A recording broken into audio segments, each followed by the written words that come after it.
Hey, hi, David here. This is an interview I did with Rebecca Kimball for Public Access Television. I think you'll have fun with it.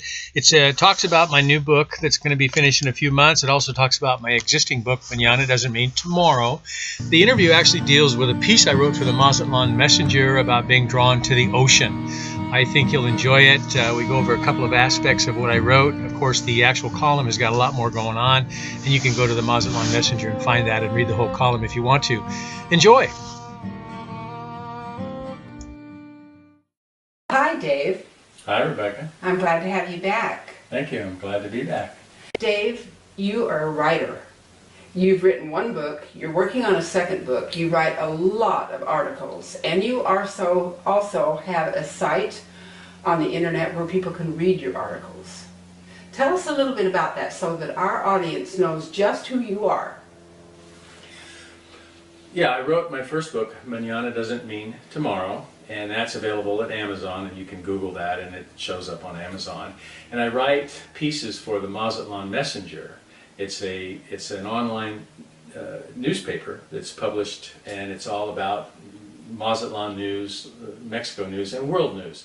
And so twice a month I do a piece in the Mazatlan Messenger that usually has to do with something about Mexico, not always. And you can just go to mazatlanmessenger.com and you can see the pieces. I want everybody to know that you are a writer. You've been a writer for a long time, and we actually decided to do these shows because you really write some great stuff. Well, thanks. And the next book that's going to be ready in maybe a month or two is going to be a collection of short stories. All true stories, and all of those mostly are going to be about craziness in Mexico. The thing I love about your writing is it is so thought-provoking. It's really thought-provoking, and so that is cool. It's really good, I think. Today, we're going to go into your love of the ocean and why so many of us are absolutely crazy about the ocean. So come on, Dave, you wrote an article. It was highly educational, and when I read it, I thought, It's fascinating. wow. The ocean is one of the most powerful forces on the planet, if not the most powerful force on the planet. But yet it's fluid, and it's moving. And it's just, for a lot of us, it's just mesmerizing. And I went sailing. I bought a sailboat and I took it to Mexico several years ago.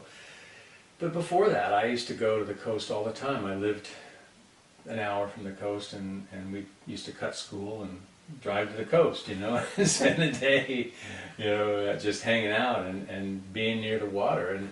And living in Mazatlan, I was obviously very near the Sea of Cortez or the Pacific Ocean or whatever you want to call it. People swim in it, they sail on it, they build houses right next to it that they know are at risk of being swept away, and yet no matter what the danger we perceive, a lot of people just want to be there. I mean, we spend $5 million to have a house on the ocean. When half a mile away it'd be, a third of that. Driving down the Malecon one day in Mazatlan, I mentioned in this piece, if I had to go north or south in Mazatlan to do any errands or whatever, I would always drive the long way. If there was a shortcut through town or something, I never took that because I always wanted to drive along the Malecon, along the ocean.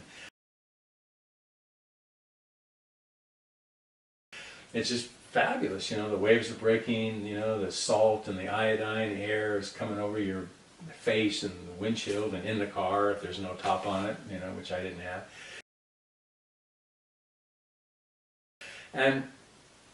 And so I got to thinking about it. What is it that draws me and other people to the ocean? And so that's when I did some homework and started doing this research about, what's in the ocean. And then my fascination with the ocean, others' fascination with the ocean led me to seawater, obviously. And so I began to research, what is it about seawater? And then I've discovered that primitive seawater is much like our fluid in our body. We are 85 to 95% water, And evidently primitive seawater that's not polluted like it is now is almost identical in its ionic balance to all of the fluid in our body. There's all this cellular fluid that surrounds all of our cells, and seawater is almost identical. And I discovered through some research that there was a French scientist who could actually get human cells to live indefinitely in seawater, but in no other substance, in no other solution would they survive but seawater. And I found that to be just totally fascinating. And so human cells and other cells can actually live isolated from their host in seawater indefinitely. That to me was just this fascinating. And then there's this part that in further research where René Quinton, I think is his name, a French scientist in, I think, 1935 or something, discovered the same thing and actually built some clinics around seawater treatments. And they still do that today in some places in the world. They treat illness with pristine, unpolluted seawater. They have to go to certain parts of the planet to find this water. And evidently it's a very restorative, healthful process. And this particular French biologist just took a dog and drained all of the blood out of a dog and replaced it with seawater that had changed the ionic balance to make it like primitive seawater. And they literally replaced the dog's blood with seawater. And it's all documented. And within, I think, 2 days, half of the blood content had returned in the dog's circulatory system. And then within, I think, 4 or 5 or 6 days or a week, all the blood had replaced itself. So it's like almost a transmutation where the blood had regenerated itself using seawater. And the dog lived for years and years after that, healthy, happily. It was a long way to explain how we are so drawn to the ocean. How can we not be? The sea's in my veins. I mean, there's that whole concept about the sea is in my veins. And literally, it's in my veins. It's not just a figure of speech. In this piece is, for me, being a sailor. I've sailed on the ocean. I took my boat from from California to Mazatlan, and the experience of being on the water and being on this most powerful force on the planet, on the horizon, if you will, on this cutting edge in ancient technology between the ocean and the atmosphere, the wind. The wind is a huge, powerful force on the planet. And so as a sailor, you get to be out there literally between these two most powerful forces on the planet to use the energy of those two immense forces to propel yourself to go where you want to go. And so the next thing that came about in my research, God, I love the computer, I love the internet, and I love Google, and it's so easy to get all this great information. And then there was this whole concept about the ocean is everything that is in the stars, and everything that is in the galaxies is in the ocean, all of the elements. And somebody wrote in this research that if you understand seawater, and you understand salt, and magnetism, you understand life. And then, of course, life meaning, beyond, infinity. And so there's and of course there's a philosophy that we are made of stars. Every element in our body can be found in every place in space that we know of. We're carbon units or whatever. And so when you connect the idea that everything in the stars is also everything in the ocean, it's all made of the same stuff, and seawater is much like what we are, and it's the same thing in this primitive, unpolluted state as what surrounds our cells, and it's basically akin to our cellular fluid. Then, for me, it brings it full circle in that the ocean then maybe represents my earthly way to connect with infinity and the cosmos and what we're all made of. It's us in a way. Sure, sure. It's us, and that sounds corny, but the Well, it does. It does relationship sound is- corny, yeah. Well, and I think there's another school of thought, and there are philosophies that basically say that we are the stuff of stars, and more people are talking about that now and writing lyrics about it and all those kinds of things. But if you think about we are the stuff of stars, and then to further that philosophy, there is this idea that we all want to go home, you know. And that we are the stuff of stars that existed 5 billion years ago or something, and that we have this draw, and maybe that's why we want to go to space too. I don't know, but again, once again, what I find fascinating is that, you know, if I somehow have this genetic, you know, compulsion to go quote home, which is into the stars, you know, where my origins are, then it makes total sense to me that I'm fascinated with the ocean, because that's just simply an earthly conduit for that desire. When you were sailing, were you actually living on your boat? Oh, sure, absolutely, yeah. I bought the boat in the Delta near Sacramento, California, and spent 6 months on it, fixing it, getting it ready to go. It was a 35-year-old wooden boat when I bought it, and it definitely needed some help. It had been to Mexico though, but it had been a while, and it definitely needed help. I mean, I spent about 6 months really learning how to work on boats and doing a lot of work, and then took it to Mexico to get in the sailing charter business, and I lived on it for, I don't know, 4 or 5 months in the harbor also in Mazatlan. What was the name of your boat? The Cosas Buenas, which means good stuff. I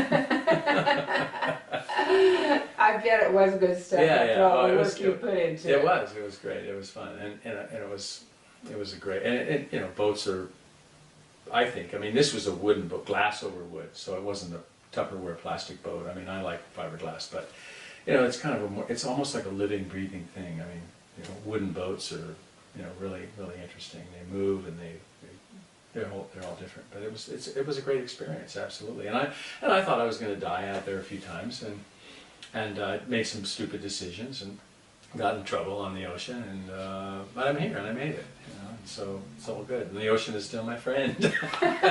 Okay, share with us one of your scary stories out there with your love for the ocean. I was buddy boating down the coast of Baja with another couple, and they knew more about what they were doing than I did.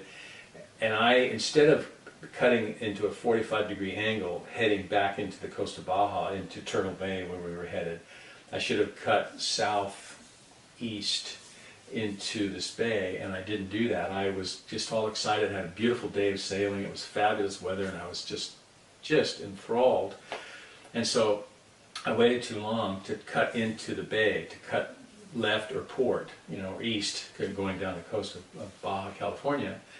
And I turned late, and the set, the current and everything is going south.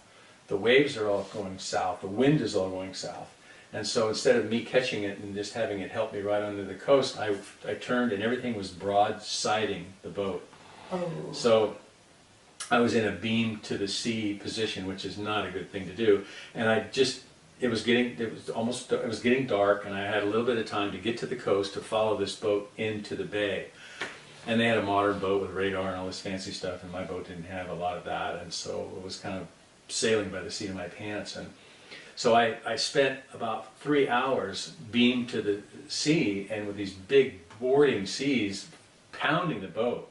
And the boat would heel way over in the cabin top, the cabin windows would go in the water, and then it would come back, and the wind picked up, and I had to go forward and try to bring the jib sail down. And this lady who was crewing was on the wheel, and she was panicked, and the water kept pounding the boat, and it would just shudder and shake, and boom, you know, and that went on for about 3 hours, and it was extremely scary. I thought the boat may go over. I mean, it was an older boat, and I'd made the repairs. I wasn't real sure about all that.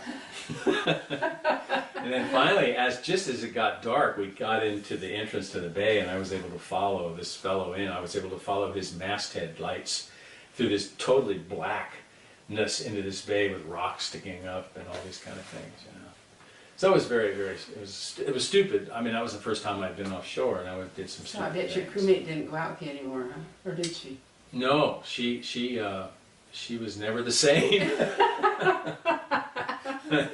Yeah, yeah. Well, she told me that I've sailed with my brother, you know, and all this, and I thought, oh, okay, you know what you're doing, that's fine. But it was tough, it was scary, and she committed to go all the way to Mazatlan.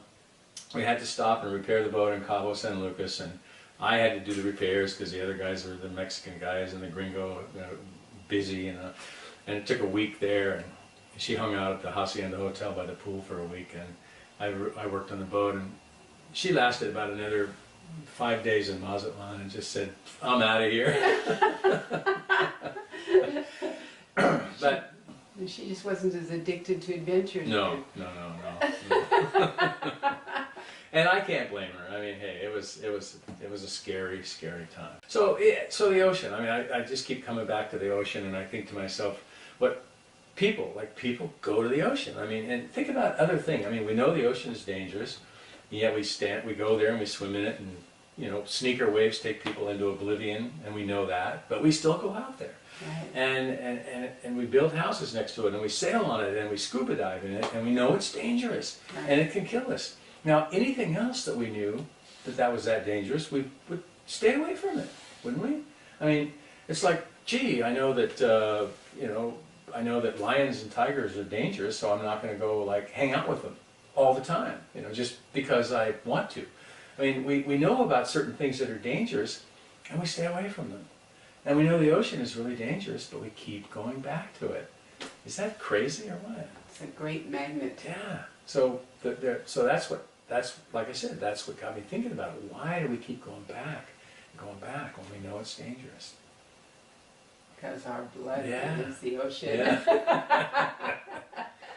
Close enough, right? Yeah. Exactly. Yeah. It's crazy. You have written a lot of articles as a result of your experiences on your boat and with the ocean and with Mazatlan, and they're really good reading. So I want to thank you for that. They're a lot of fun. Oh, thanks. Well, hey, they're all going to be, or a lot of them are going to be in the next book, so We'll look forward to soon. that. Look forward to that. Thanks, Dave. Thank you. Glad Thank came. you, Rebecca.